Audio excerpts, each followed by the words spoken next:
Good afternoon, everybody. Fire Lotus here. If I talk a little weird or if I yeah, got a bad tooth right now, so it's slightly bothering me, so that's why I'm talking slightly weird. But today I'm going to do a real short video of ways that you could incorporate this type of thinking into your craft, or spiritual practice. Earlier in December last year, we had a storm system, a huge line of storms roll through the state of Florida. And when it got to our property, due to the fact of how our property is centered around the lake, it produced either a small tornado or tornado-like winds. We have oak trees, 3 primary oak trees that are, it protects our house because it makes it a canopy, including some trees on our neighbor's property that were also oak tree. I'd actually found out the actual type of oak tree it is, and I want to say it's water oak, but I think I'm wrong. They're the type of oak trees that, like, if left alone, they can become some of the oldest trees. Anyways, when it happened, it woke us up at 4 o'clock in the morning. I did a video on it, but it scared the mess out of us, but not the point of this video. Me and my partner were talking afterwards, and I was like, it to me, because one of the primary oak trees that was damaged was one oak tree that I give my offerings to, whether that be to the ancestors or the spirit of the lands. It's where I would actually put my offering, so it's the tree that I worked with a lot, and it's one of the ones that was primarily damaged. But the damage that it took, it shielded the tree. I mean, it shielded our house and basically protected us. So to me, that was kind of like it sacrificed itself to protect the people that live on its property. And we were talking, and I mentioned that. He gave me the idea. He's like, well, couldn't you harness that protection energy from, a piece of wood? So he helped me cut some slabs. And I have multiple ones that I've been burning in designs that I will also be incorporating in the giveaway that I'm planning on doing at the end of March, the beginning of April, later on in the year. But not only I started thinking about it, I was like, wow, you're right, because I can use the oak leaves, due to the fact that it took a very, very strong, large amount of kinetic energy and energy in general to rip an oak tree in half. On top of that, it took a lot to slam it into the ground. So if you work with energy, which if you're a practitioner, you should, there are ways that you can harness energy from this particular thing. You can harness the storm's energy. You can harness the protective energy. And then not to mention what the actual correspondences that go with the oak in general. That right there is amazing energy. Now see, but you can take it a step farther than that. It's basically the same principle as when you collect storm water or rainwater or hurricane water. You are collecting that essence of that storm or of that rain, or of the full moon in that water, so you can extract it or be able to tap into it to add some extra oomph to your spells. So there's that. You can use this. So any storms that come, if there are any type of damaged trees, you can use that. Particularly one that I'm still looking for is wood that was struck by lightning.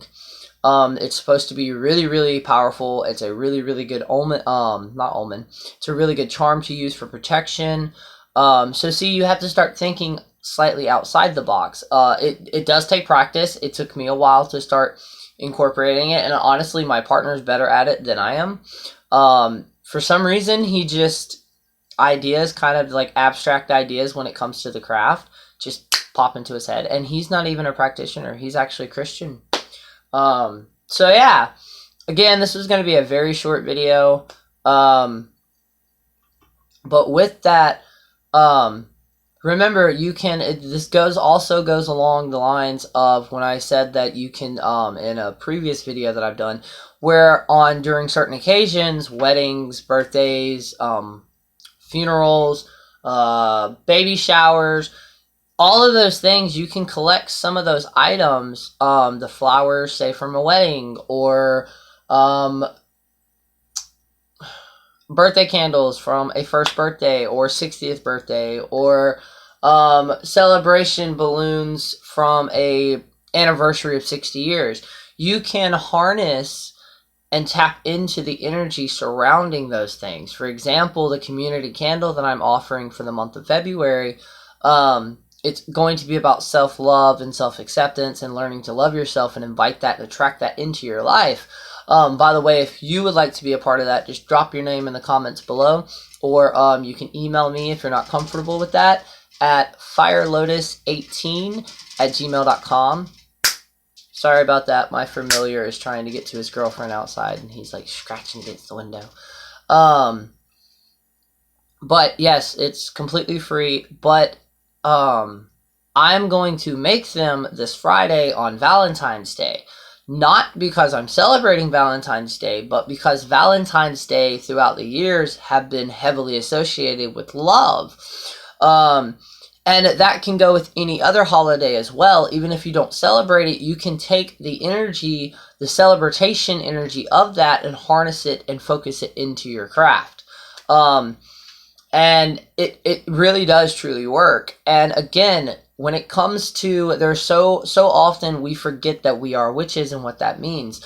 Witchcraft, and the reason it's so unique and it's so much like the style and everything, it's different depending on the person, it's very unique. It's because we have the power to change and tweak formulas and recipes to make it work in the way that we want it to.